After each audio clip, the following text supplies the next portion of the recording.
আমাদের ঘুম আসে না। আমাদের কি আসে না? চোখে অনেকের ঘুম নাই। আমাদের ঘুম কিভাবে আসতে পারে? দুইটা আমল। এক নম্বর আমল হচ্ছে মাগরিবের পরে আর মোবাইল ব্যবহার করবেন না। মাগরিবের পরে আর কি করবেন না? মোবাইল ব্যবহার করবেন না। এরপরে ঘুম আসবে না। ঘুম আসা আবার আরেকটা আমল আছে। মাগরিবের পরে কি করবেন না? মোবাইল ব্যবহার করবেন না।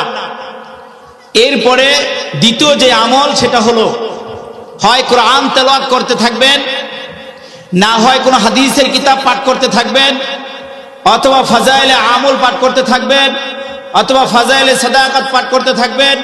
দ্বীনি কোনো বই, কিতাব, ইসলামী যে কোনো কিতাব আপনি পাঠ করতে থাকবেন। শয়তান আপনার পাও টিপবে আর বলবে ঘুমা ঘুমা, আর বইয়া থাকিস না, এলা ঘুমা। মানে এমন তো হ্যাঁ লস হইতাছে, এমন আর কি হইতাছে? লস হইতাছে। বিশ্বাস না হয় আমলটা কইরা দেখেন, ইনশাআল্লাহ আপনার ঘুম চলে আসবে। মাগরিবের পরে মোবাইল ব্যবহার করব না। আর আমি কি করব? ইসলামী যে কোনো কিতাব আমি পাঠ করতে থাকবো, অথবা কোরআন তেলাওয়াত করতে থাকবো। শয়তান আপনাকে বলবে এলা ঘুমা, তোরে দিয়ার কাজ দেব না আমার, তুই এলা ঘুমা। ঠিক আছে ইনশাআল্লাহ?